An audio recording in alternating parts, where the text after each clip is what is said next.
How the specter of communism is ruling our world.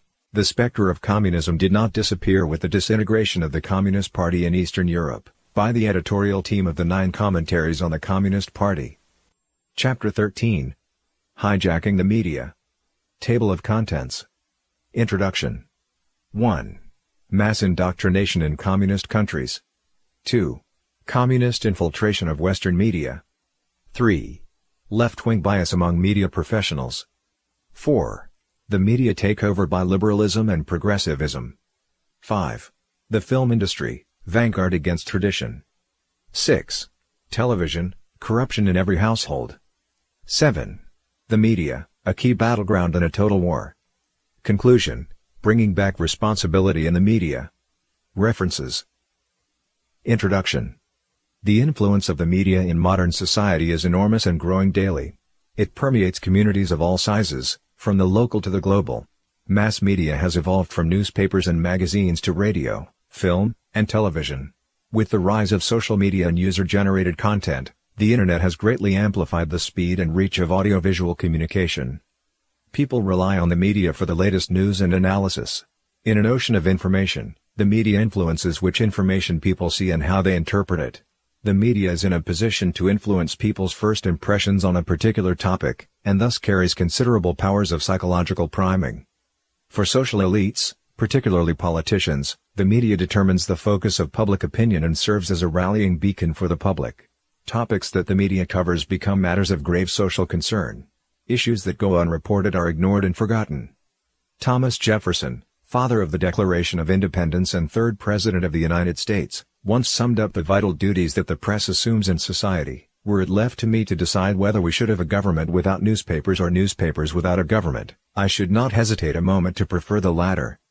As the voice of society, media can be the safeguard of morality or an instrument of evil. Its duty is to report the truth of the world's major events in a fair, accurate, and timely manner. It must support justice and condemn wrongdoing, while promoting goodness.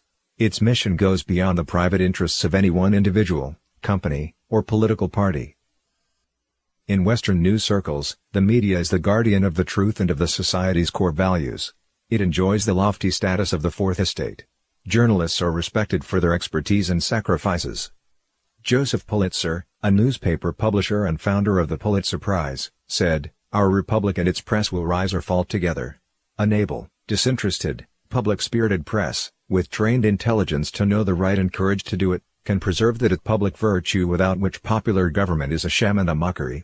A cynical, mercenary, demagogic press will produce in time a people as base as itself. The power to mold the future of the republic will be in the hands of the journalists of future generations." However, in the midst of mankind's moral decline, it's difficult for the media to protect its virtue and perform its duties under the pressure of power and the temptation of money. In communist countries, the media is controlled by the state. These regime mouthpieces brainwash the masses and act as accomplices to communist policies of terror and killing. In Western society, the media has been heavily infiltrated by communist thought, becoming one of communism's main agents of anti-traditional, anti-moral, and demonic trends. It propagates lies and hatred, adding fuel to the flames of moral degeneration. Many media entities have abandoned their duties of reporting the truth and guarding society's moral conscience. It is imperative for us to awaken to the state that the media is in today, and to bring responsibility back to this field.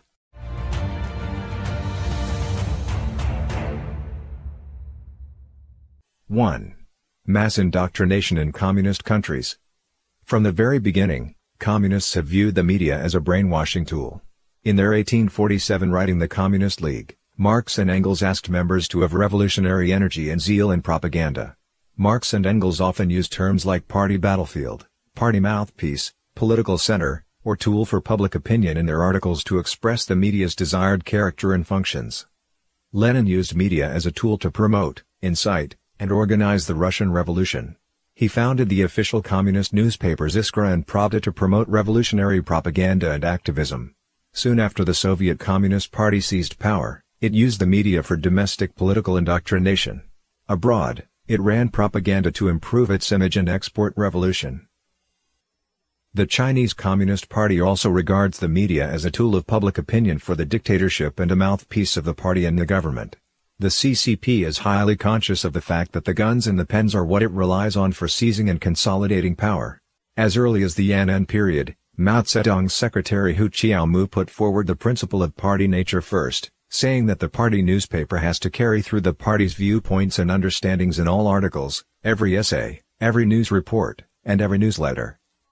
Upon establishing its dictatorship, the CCP imposed strict control over the media, including television, radio, newspapers, magazines, and later the Internet. It uses them as tools to indoctrinate the Chinese with communist ideology, to suppress dissidents, intimidate the public, and conceal or distort the truth. Media workers are experts in self-censorship, constantly aware that a single error can result in a miserable outcome. Censorship not only permeates the official news channels, but personal blogs and online communities are also monitored and controlled by a vast system of Internet police. There is a contemporary Chinese phrase that vividly describes the role of the media under the CCP's rule: "I am the party's dog, sitting by the party's door. I'll bite whomever the party tells me to bite and however many times I am told." This is no exaggeration. Every communist political movement starts with public opinion. The media spreads lies to incite hatred, which cascades into violence and killing. The media plays a crucial role in this deadly mechanism. During the 1989 Tiananmen Square massacre, the CCP claimed that the students were violent thugs and so used the army to suppress the riot. Following the massacre, it claimed that the army didn't shoot anyone and that there were no casualties at Tiananmen Square. In 2001, early on in the persecution of Falun Gong, the regime staged the so-called Tiananmen self-immolation incident to frame the spiritual practice and kindle hatred against Falun Gong across China and around the world. Leading cadres and committees at all levels of the CCP place great importance on propaganda work and field considerable personnel for this task. By the end of 2010, China had more than 1.3 million staff working in the national propaganda apparatus, including about 56,000 in propaganda departments at the provincial and county levels, 1.2 million in the local propaganda units, and 52,000 people in the central propaganda work units.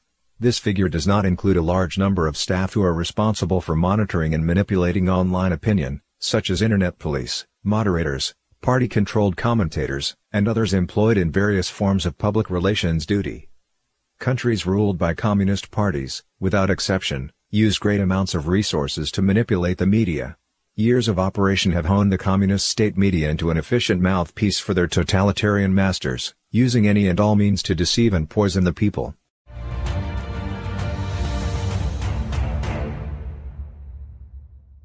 Two. Communist infiltration of Western media.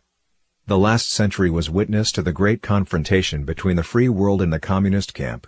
All the while, communism has been infiltrating free societies. To this end, infiltrating and subverting the media in Western countries has become one of its chief methods. In light of the extraordinary influence of American media throughout the world, this chapter focuses on the United States to discuss the communist specter's grasp on the media. After the Soviet regime seized power in Russia, it attempted to establish its control over public discourse in the West, dispatching its agents to infiltrate the Western media and enticing local communist sympathizers. It used these people to great effect in eulogizing the Soviet Union and concealing the brutality of communist rule. Soviet propaganda efforts swayed large numbers of Westerners, even influencing government policy to favor the Soviet Union. It has come to light that the Soviet KGB used its agents in the United States to work directly with prestigious American media organizations. Among them are Whittaker Chambers and John Scott, employed as editors of the New York Times, Richard Lauterbach and Stephen Laird of Time magazine, and others. They used their positions to mingle with politicians, celebrities, and heads of state. Aside from gathering a wide range of intelligence, they also influenced high-level decisions concerning matters of politics, economics, diplomacy, war, and more. New York Times Moscow correspondent Walter Duranty covered the Soviet Union extensively and won the 1932 Pulitzer Prize for 13 serialized reports in that country. American former communist Jay Lovestone and prominent journalist Joseph Alsop, however, believed that Duranty acted as a spy for the Soviet secret police. During the 1932-1933 famine that ravaged the Ukraine and other regions of the Soviet Union, Duranty denied that the famine even existed, let alone that millions of people were starving to death. He claimed that any report that the Soviet Union has famine today is exaggerated or malicious propaganda. Describing the consequences of Duranty false reporting, Robert Conquest, a famous British historian and authoritative scholar on the history of the Soviet Union, wrote in his classic book The Harvest of Sorrow, Soviet Collectivization and the Terror Famine, as the most famous journalist in the world's most famous newspaper at the time, Duranty's denial of the Great Famine was regarded as truth. He not only deceived readers of the New York Times, but because of the prestige of the newspaper, he also influenced countless people's views on Stalin and the Soviet regime. His influence undoubtedly affected newly elected President Roosevelt on his recognition of the Soviet communist regime. Hollywood, home of the American film industry, was also infiltrated by communist and leftist ideas and even hosted a Communist Party branch. After Willy Münzenberg, German communist and member of the Third International, entered the United States, he began to implement Lenin's concepts of film development and production, using film as a tool for propaganda. He attracted Americans to travel to the Soviet Union to study film and help trainees enter the film industry. It was he who set up the Communist Party branch organization in Hollywood. Step by step, the Soviet Union's influence began to sink in. Many filmmakers of the era idolized the Soviets, and these sentiments only grew during World War II, when the United States and Soviet Union were briefly allied against Nazi Germany. A famous playwright claimed that the German invasion of the Soviet Union was an attack on our motherland. In the 1943 film Mission to Moscow, it was publicly declared that there is no fundamental difference between the Soviet Union and the traditional United States. In addition to the Soviet Union, the Chinese communist regime has also greatly benefited from leftist media and journalists in the free world. Prominent among them are left-wing American journalists Edgar Snow, Agnes Smedley, and Anna Louise Strong. Edgar Snow's Red Star over China painted a glowing picture of Mao Zedong and other senior Chinese Communist Party leaders while hiding their crimes and the evil nature of communism from Western readers. Mao said, "Snow is the first person to clear the road for the friendly relations needed to establish a united front."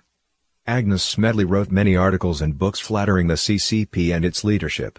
There is strong evidence from the Soviet archives suggesting that she was a Comintern agent who had worked to foster armed revolution in India and collect intelligence for the Soviets.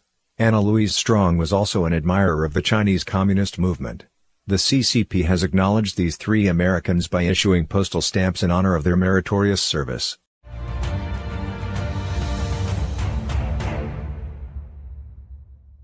(3) Left-wing bias among media professionals.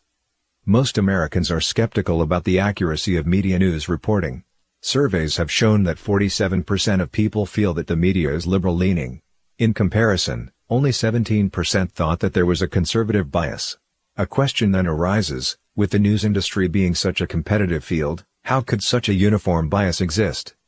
Though reporters and editors have their own individual political and social views, this does not have to be reflected in their reporting.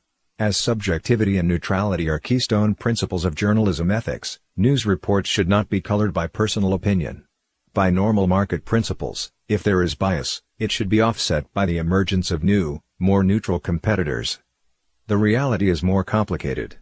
American political scientist Tim Groseclose's 2012 book, Left Turn: How Liberal Media Bias Distorts the American Mind, uses rigorous scientific methods to analyze the political leanings of major American media. His findings revealed that the political leanings of American media on average trend exceedingly toward liberalism and progressivism, far left of the typical voting citizen. The mainstream media are even further left of this average. The book explains that the majority of media professionals are liberals, which objectively speaking, puts pressure on traditionalists in the field. The small number of conservatives working in liberal media companies are seen as mildly evil or subhuman, according to Groseclose. Even if they aren't squeezed out of employment, they dare not air their political views publicly, much less promote conservative viewpoints in print or on television. Left-wing bias discourages students with conservative viewpoints from picking journalism as their major, or getting a job in the media after graduation. The community of media professionals excludes views that do not align with its liberal bias, thus forming political echo chambers. Individuals in this community see themselves as the compassionate and intelligent elite at the forefront of societal development, while looking down on ordinary citizens as stubborn commoners. But the mainstream media does not necessarily represent the opinions of the social mainstream. Gallup's 2016 poll verified this. According to the poll, 36% of American citizens are conservatives, while liberals number just over 25%. That is to say, if media accurately reflected the views of the majority of citizens, then the media as a whole wouldn't be left-leaning. The leftist bent of media is evidently not the result of popular will. Rather, it comes from the behind-the-scenes pushing of a political agenda intended to shift the entire demographic to the political left. This is also explained in the above poll. Citizens on the whole are changing their views to become more liberal and progressive. The gap between conservatives and liberals in 1996 was 22%, in 2014 it was 14%, and in 2016 it was 11%. The proportion of conservatives has remained stable, but many in the middle have been converted to the left. The mainstream media has an undeniable role in this demographic transformation, which in turn sustains the media's ideological bias. There are also some issues when looking at media professionals' partisan affiliations. In the United States, Democrats are associated with the left while Republicans tend to lean right. According to a 2014 survey by The Washington Post, 28.1% of media personnel in the United States were Democrats compared to just 7.1% reporting themselves to be Republicans. The majority of people working in major newspapers and TV stations are leftists, be they the owners of these organizations or the reporters and commentators. Their bias is obvious. In the 2016 U.S. presidential election campaign, 57 of the nation's 100 biggest newspapers, making a combined circulation of 13 million, openly endorsed the Democratic candidate. Just 2 of the top 100, with a circulation of 300,000 papers between them, supported the Republican candidate. Why does the media lean so far to the left? In the 1960s, the country was heavily influenced by communist ideology, with radical left-wing social movements taking the United States by storm. The radical students of that period later entered the media, the academic community, upper-class society, government agencies, and the arts scene, thus establishing control over public discourse. The majority of university professors are leftists, as discussed in Chapter 12. Departments of journalism and literature, filled with left-wing ideology, have brought generations of graduates under its influence. Media workers are not paid high salaries, instead relying on their idealistic sense of purpose to persevere in the field. This idealism has become the tool for transforming the media into a left-wing base of operations. Along with news media, the film industry is also under siege. Hollywood has become a bastion of left-wing propaganda. Using sophisticated production and narrative techniques, left-leaning producers promote leftist ideologies that have reached the entire world. The main theme of Hollywood films usually appears to be slandering capitalism and emphasizing class conflict, while praising immoral behavior or anti-American sentiment. Author Ben Shapiro interviewed many movie stars and producers in Hollywood and wrote a book titled Primetime Propaganda, The True Hollywood Story of How the Left Took Over Your TV. According to Shapiro, a famous producer said that in this profession, liberalism is 100% dominant, and that anyone who denies this is either kidding or not telling the truth. When asked whether having a different political standpoint could hinder a person's pursuit of the movie industry, he answered, "Absolutely." A famous producer blatantly admitted that Hollywood has been selling liberal political views through the programs. Right now there's only one perspective. And it's a very progressive perspective. The producer of a television series about criminal police admitted that he intentionally shows more whites as the criminals because he didn't want to contribute to negative stereotypes. Shapiro argues that nepotism in Hollywood is ideological rather than familial. Friends hire friends with the same ideological views. The openness with which the Hollywood crowd admits its anti-conservative discrimination inside the industry is shocking. Those who talk about tolerance and diversity have no tolerance when it comes to respecting diversity of ideology.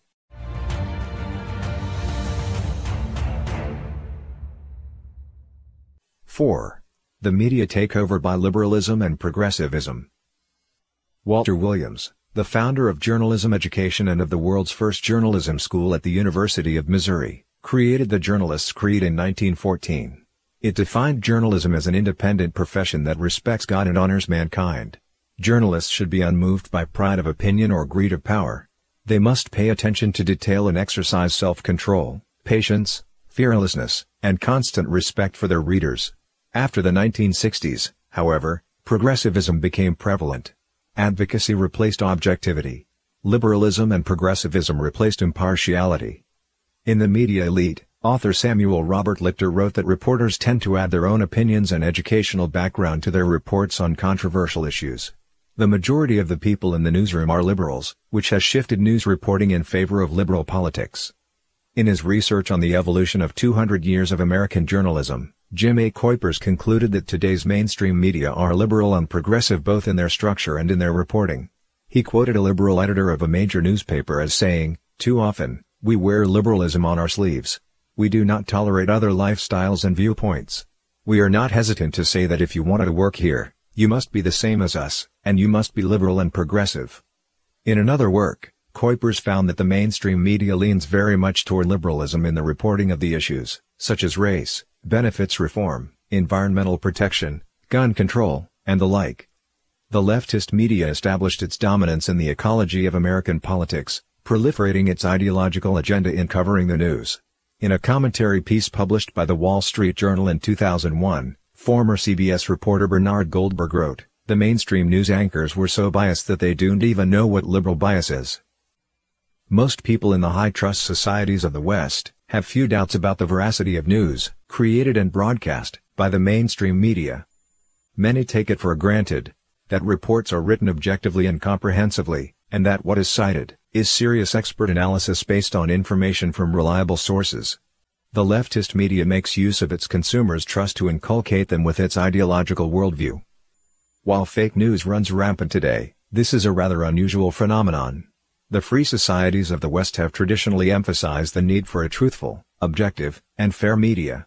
Thus, the left-wing media does not generally spread fake news to deceive the public outright. Its methods are more subtle and elaborate, as described below.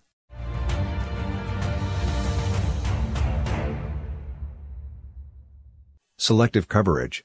Every day, tens of thousands of newsworthy events occur around the world. But which events receive attention or quietly fade from public attention are almost completely determined by what the media chooses to cover. Contemporary media wields great power. Due to considerable left-wing influence among many media organizations and personnel, many progressive ideas, such as so-called social justice and equality and feminism, have become mainstream, while the crimes of communism have been whitewashed. Former Speaker of the House Newt Gingrich once said, "The academic left and its news media and Hollywood acolytes refuse to confront the horrifying record of Marxism's endless inhumanity." Selective coverage can be divided into three categories. First, events are selected only or primarily for their utility in helping readers accept the ideological stand of the left. Second, instead of reporting comprehensively on the event's context, they report only the aspects that support the leftist point of view. Lastly, the media tends to give greater voice to those who lean left or whose statements agree with the left, while other organizations and individuals are sidelined. In A Measure of Media Bias, Tim Groseclose wrote, "For every sin of commission, we believe that there are hundreds, and maybe thousands, of sins of omission." Cases where a journalist chose facts or stories that only one side of the political spectrum is likely to mention.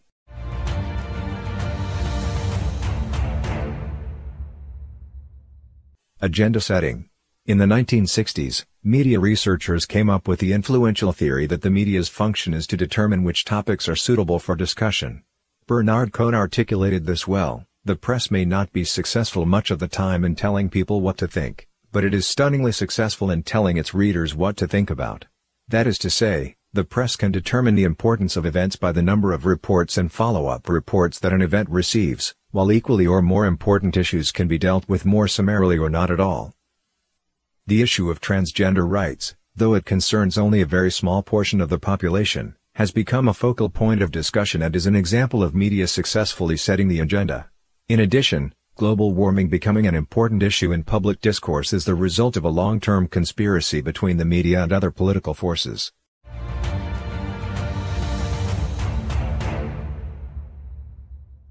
Framing. There are many issues that are too big to ignore. The media uses the method of framing to set the narrative. The sex liberation movement and the state welfare of the 1960s resulted in the disintegration of the family, worsened poverty, and increased crime. However, leftists use the media and Hollywood to depict an image of the strong and independent single mother, hiding the real social issues behind this phenomenon. Some criticize white supremacy and attribute the poor financial and social status of minorities to systemic discrimination. The prevalence of such narratives is largely the result of collusion between the media and certain political forces. The method of framing is seen mainly in the phenomenon of stories preceding facts. In objective reporting, the writer summarizes the facts into a story. But reporters and editors often hold prejudiced opinions on an issue, and when creating reports, massage the facts to fit the story that validates their own biases.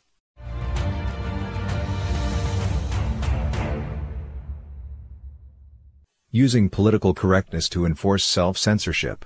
Political correctness permeates the media. Whether written in the style guide or left implicit, many media outlets have policies of political correctness that affect what may or may not be reported and how it is reported. Because of legislation on hate crimes in some European countries, many local media outlets dare not report on crimes committed by immigrants, even though such crimes have become a severe social issue and are threatening the domestic security in these countries. American media organizations also self-censor when it comes to reporting crimes, often omitting the perpetrator's immigration status.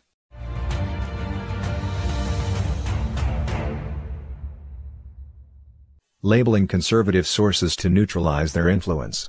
In order to create the impression of balanced reporting, the liberal media has no choice but to report on the opinions of conservatives or conservative think tanks.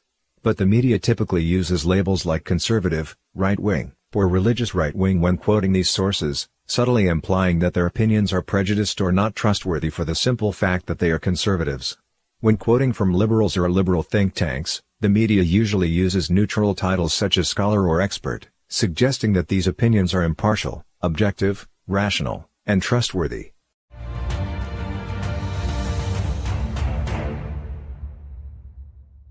Creating a lexicon of political correctness.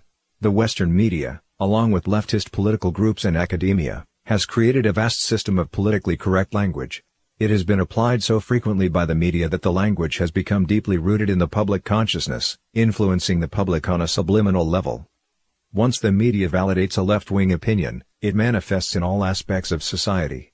An October 2008 report by the New York Times titled "Liberal Views Dominate Footlights" begins with the sentence, "During this election season theatergoers in New York can see a dozen or so overtly political plays, about Iraq, Washington corruption, feminism or immigration. What they won't see are any with a conservative perspective." The media's political colors are also reflected in its coverage of the democratic process. Liberal candidates are reported positively, while candidates who espouse traditional views receive more criticism. Such reports and expert analysis have great influence over the voting population. Grossi-Close discovered that 93% of reporters in Washington, D.C., voted for Democrats, only 7% voted for Republicans. According to Grossi-Close's calculation, media bias aids Democratic candidates by about 8 to 10 percentage points in a typical election.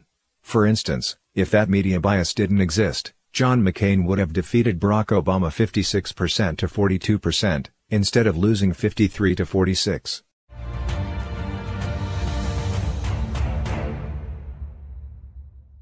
'5.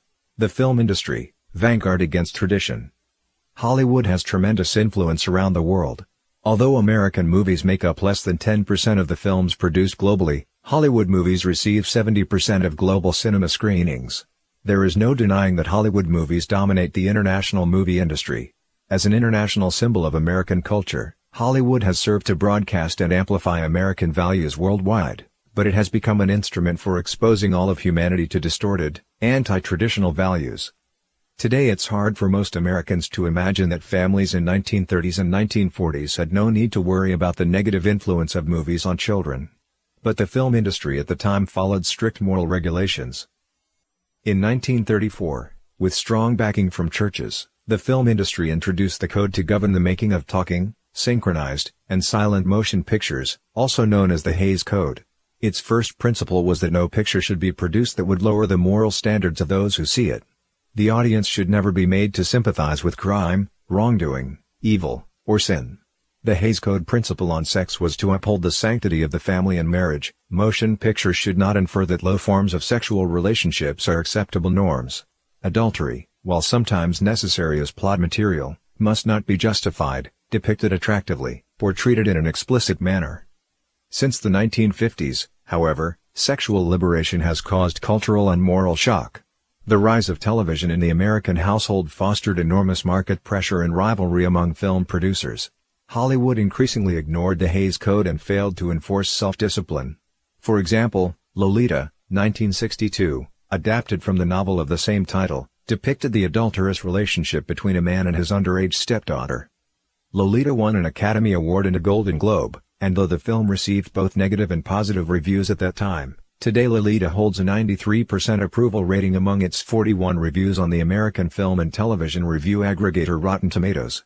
This reflects the sea change in social morality that has occurred in recent times. The counterculture movements at the end of the 1960s marked the collapse of traditional morality and order in Hollywood productions. Several iconic films depicting themes of rebellion reflect an evil and growing hold on the American film industry.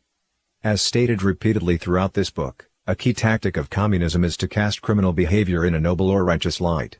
Bonnie and Clyde is a 1967 crime film based on the real story of the eponymous Great Depression-era robbers.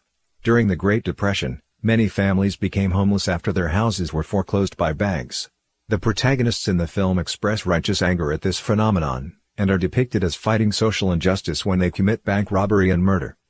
The film, which features some of Hollywood's first depictions of graphic violence, suggests an underlying narrative of Robin Hood-style justice for these crimes.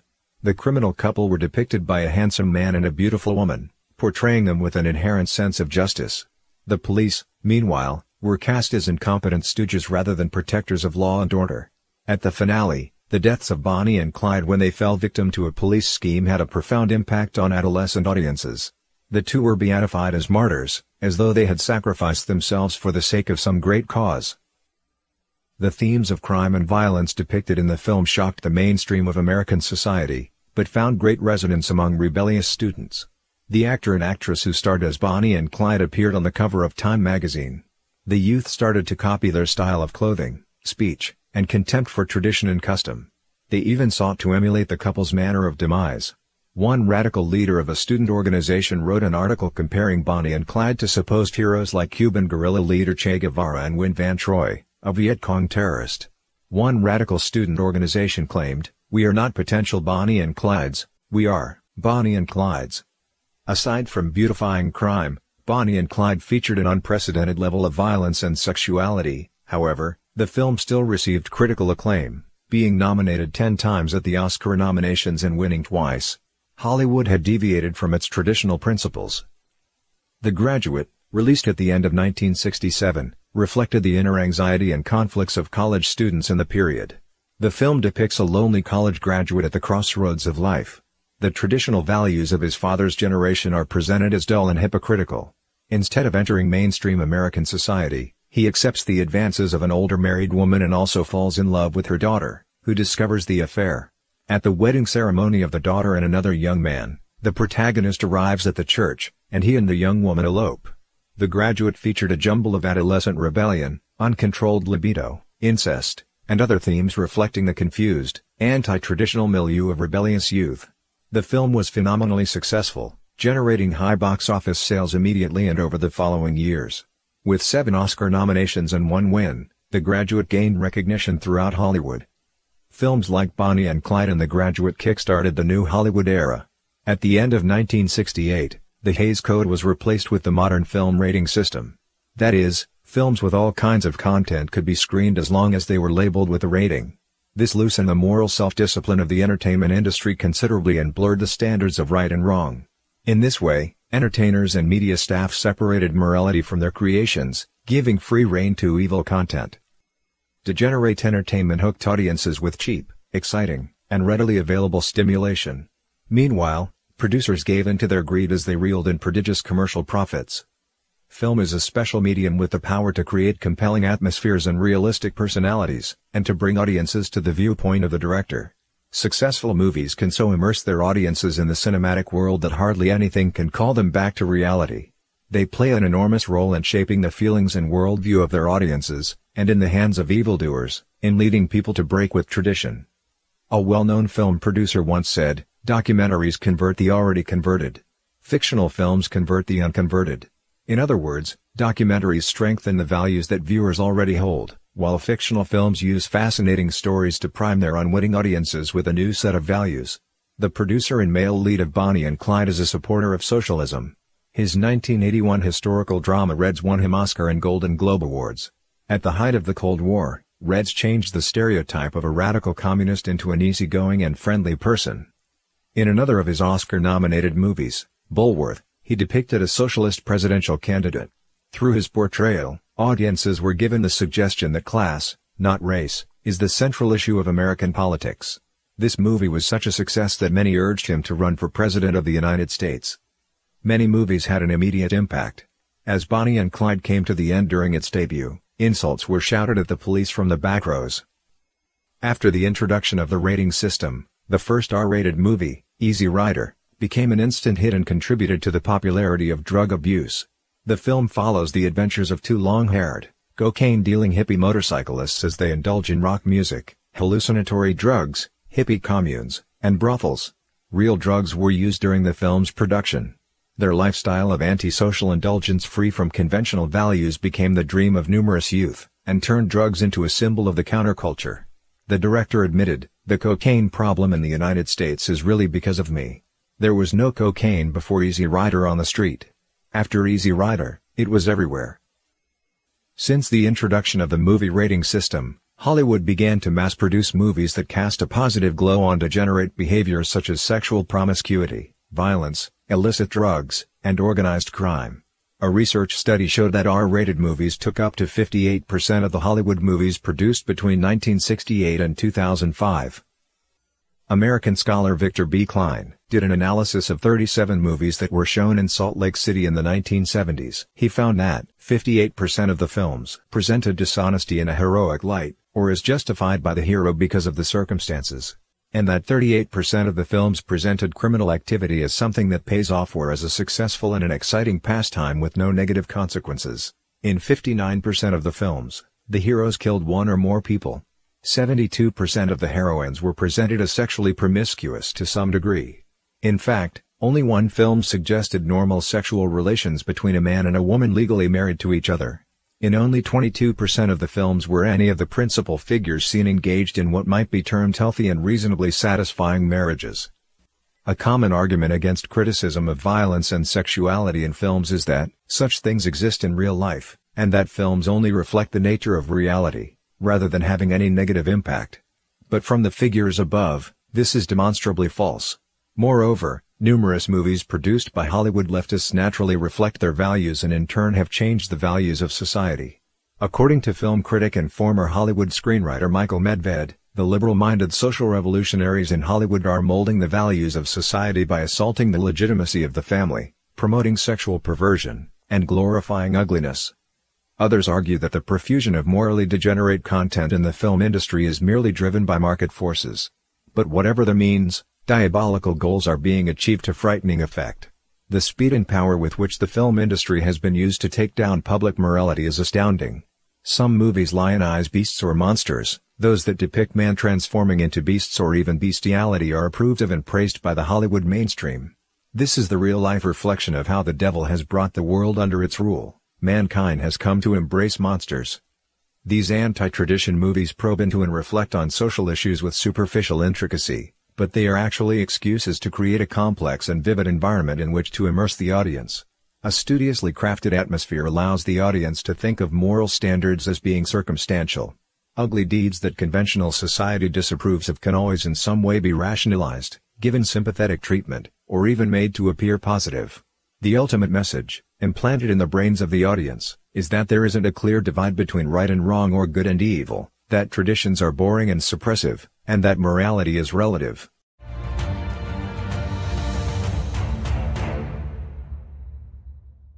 Six. Television, corruption in every household. Television has become a ubiquitous part of everyday life. Frequent television viewing changes people's worldviews without their noticing it. Research conducted by the Media Research Center has demonstrated this point. For instance, the more people watch television, the less committed they are to traditional virtues such as honesty, reliability, and fairness, and the more lenient their attitudes toward issues related to sexual morality such as sex outside of marriage, abortion and homosexuality, are likely to be. Although the percentages of two sets of people, light and heavy TV viewers who say they believe in God, are almost the same, 85 to 88%, the more one watches television, the more difficult it is for the person to value religious principles.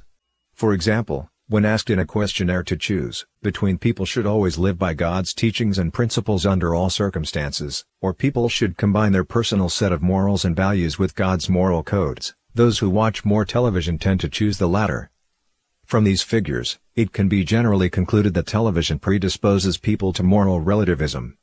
Television has been an integral part of daily life since the 1950s. Not only do TV series and movies achieve a similar effect in molding people's values, but talk shows, situation comedies, sitcoms, and even documentaries also quietly inculcate their audiences with all sorts of distorted ideas through continual repetition every day. Take talk shows for example. Television studios are especially keen to invite guests whose opinions or behavior contradict traditional values, or whose lives are fraught with conflict, or to invite experts to discuss some controversial issues of morality. The guests are encouraged to bravely disclose the deep or complex problems in their personal lives. The host, experts or the audience at the scene give different options as solutions to the problems. To ensure the popularity of the program, usually no moral judgment is made. In this way, many programs become a venue for displaying corrupt and distorted behaviors and perspectives. People have gradually come to agree that the values they used to uphold do not apply under some special circumstances, which in fact negates the existence of universal principles. Many primetime television programs are filled with despicable and distasteful content that is hard to watch. Some program hosts, including female hosts, take pride in swearing. Quite a number of programs indoctrinate people with vulgar tastes and anti-culture or anti-tradition content via entertainment, while the audience is in a state of relaxation. As time passes, people do not feel alarmed at all and even come to recognize and appreciate this material, thus eroding their moral thinking. Sitcoms are used to normalize deviated values and behaviors that are actually rarely seen in people's daily lives by airing them repeatedly on television. Ben Shapiro made an example of a scene from the episode called The One with the Birth, which appeared in the popular U.S. sitcom series Friends. Ross's lesbian ex-wife, Carol, is having his baby. Ross is understandably concerned that his child will be growing up in a lesbian family. While Ross is feeling perturbed, Phoebe says to him, "When I was growing up, you know, my dad left, and my mother died, and my stepfather went to jail, so I barely had enough pieces of parents to make one whole one. And here's this little baby who is like three whole parents who care about it so much that they're fighting over who gets to love it the most. And it's not even born yet. It's just the luckiest baby in the whole world." Ross immediately feels relieved and reassured by her perspective. As Shapiro writes, the episode portrays pregnant lesbians and three-parent households as not only normal, but admirable. Modern medicine has discovered that human brains consist of 5 different types of brainwaves. 2 among them are brainwaves found in the waking state of consciousness, alpha waves and beta waves. When people are busy working, their dominant brain waves are beta waves. They exhibit an enhanced ability to analyze and tend to use logical thinking. A person having a debate would exhibit predominantly beta brainwaves. In other words, people in the state where beta waves are dominant are more alert and less gullible. However, when people are relaxed and alpha waves dominate, their emotions take the lead, and their analytical ability weakens. When people watch television, they are not prepared for serious thinking, but are instead relaxed and impressionable. Under such circumstances, people tend to be subliminally persuaded by the themes and views represented in the television program. Research shows that close to 2/3 of media programming, including children's programs, contain scenes of violence. Misleading sexual content is also all over TV programs and movies. Following sex education classes in schools, young people list the media as the second most important source for learning about sexual activity. A copious amount of research shows clearly that violent content in the media desensitizes young people to violence and increases their chance of committing violent acts later in life. The media has had a very bad influence on youth, increasing the tendency for violence, underage sexual activity, and teen pregnancy. Girls who often see programs containing depictions of sexual activity are twice as likely to be pregnant within 3 years compared to girls who rarely watch such programs. Media programs also increase the risk of sexual assault and engagement in dangerous behavior. A deluge of pornographic and sexual content directly attacks social values and tradition. As one scholar pointed out, the media are so compelling and so filled with sex, it's hard for any kid, even a critic, to resist. I think of the media as our true sex educators. Due to media influence, sex outside of marriage, adultery, and other behaviors have been taken for granted as parts of a normal lifestyle. As long as all parties are willing, there is nothing to it. In the book Primetime Propaganda, Shapiro summarized nearly 100 influential American TV series. He found that as time progressed, these programs run the range of accepting liberalism, promoting atheism and belittling faith, promoting sex and violence, promoting feminism, accepting homosexuality and transsexuals, rejecting morality, rejecting the traditional relationships between husband and wife or parent and child, strongly promoting leftist viewpoints, and establishing ruthless anti-heroes devoid of sympathy as the protagonists. Their evolution is a process of continuous decay in moral values. This type of anti-traditional lifestyle has had major influence over the mindset of the general public, in particular young people. Many so-called music television shows unreservedly promote softcore porn and even perverse sexual behavior among young audiences. Since the film rating system was implemented, many pornographic films can be sold as long as they are labeled with an X rating. As technology developed, these indecent programs went from underground to general consumption, and could easily be obtained at movie rental stores, through paid TV channels, and in hotels. Television programs begin polluting people at very young ages. Cartoons feature ugly characters or large amounts of violence. Other children's programs are loaded with hidden themes of progressivism and liberalism, such as teaching homosexuality under the name of cultural diversity. They use phrases like "there's only one person in this whole world like you," to foster unearned self-esteem, and the concept of accepting all people regardless of their immoral behaviors. Certainly, few Hollywood producers had any sort of formal agenda to instill their audiences with corrupt ideologies. But when the program producers themselves agree with the concepts of progressivism and liberalism, then these corrupt ideologies will inevitably end up in the programs.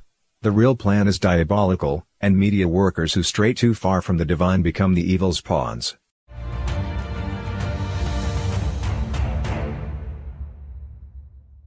'7. The media, a key battleground in a total war. The communist philosophy of struggle spares no means and respects no moral bottom line in order to achieve its political objectives.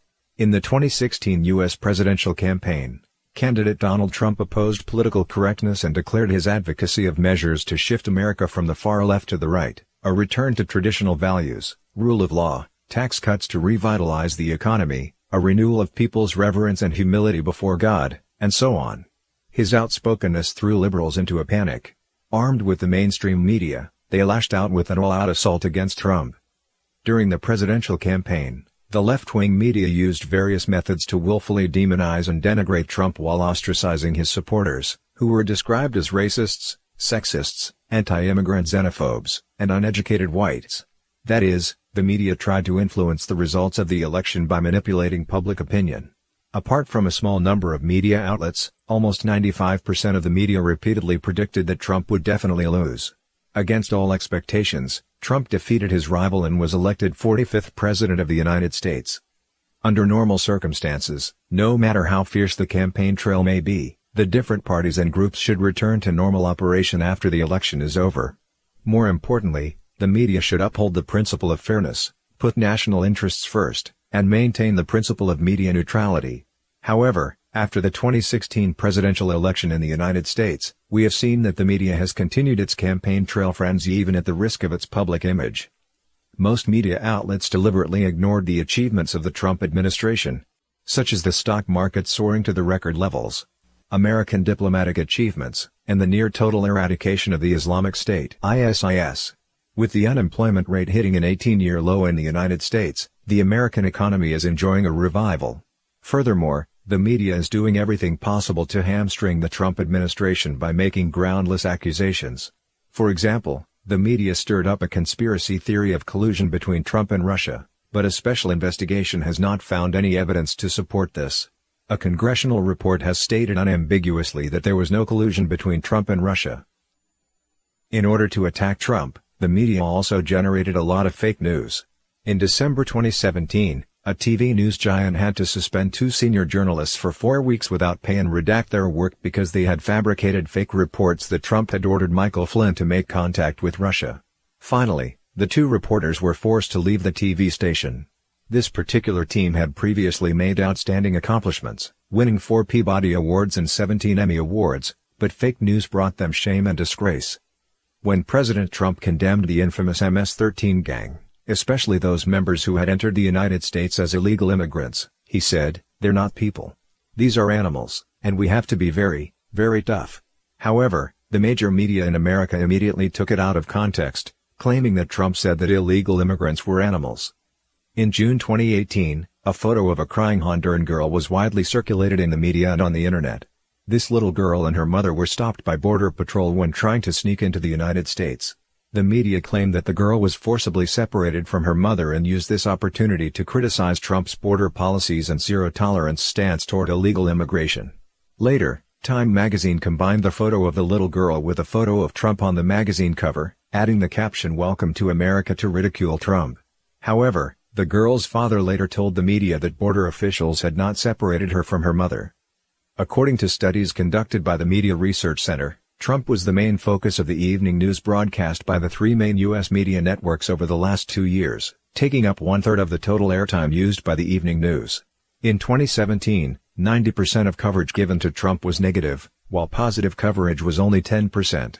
In 2018, negative coverage reached 91%. The report concluded, "Without question, no president has ever been on the receiving end of such hostile coverage, for such a sustained period of time, as has Trump." However, the American public is becoming more aware of fake news. From a poll conducted by Monmouth University in April 2018, the percentage of Americans who felt that the major media outlets were reporting fake news increased from 63% in the past year to 77%. In 2016, a Gallup poll found that America's trust in the media had sunk to a new low, with only 32% of people having a great deal or a fair amount of trust in the media, down 8 percentage points from the previous year. Unsurprisingly, the owner of a large media company lamented that fake news is the cancer of our times. Judging from the results of the U.S. election, half of Americans support Trump, but the attitude taken by the media is literally one-sided. Under these abnormal circumstances, Trump is attacked and demonized because he strongly advocates the restoration of tradition, and his ideals cannot coexist with the anti-traditional ideology of the left.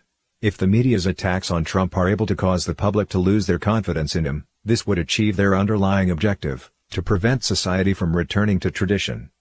More worrying, however, is that many media outlets have become catalysts for magnifying radical rhetoric, provoking animosity and hatred, and polarizing the population, thereby further widening the cracks in society. Basic ethics have been thrown out, and consequences are ignored to the point that destroying oneself so as to bring about the demise of an opponent has become acceptable. The country has been pushed to a state of extreme chaos and danger.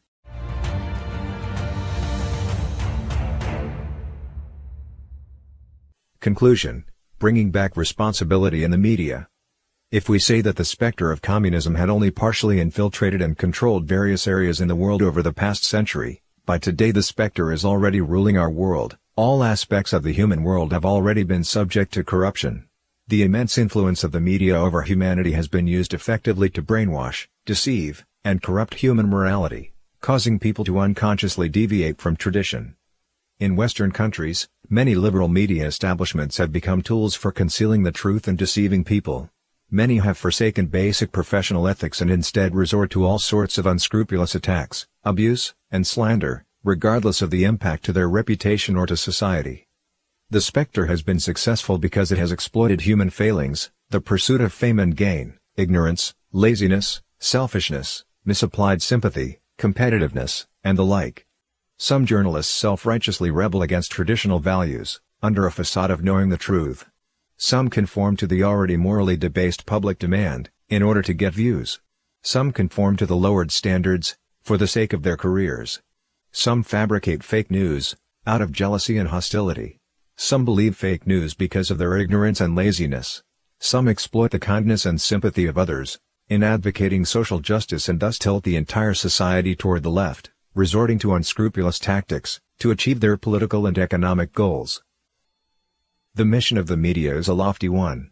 It is meant to be the lifeline by which people obtain their information about public events, and it is also an important force in maintaining the healthy development of society.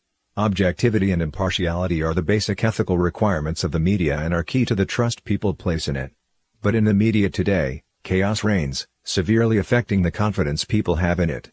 Reclaiming the mission of the media and re-establishing the glory of the news profession is the noble responsibility of people employed in this field.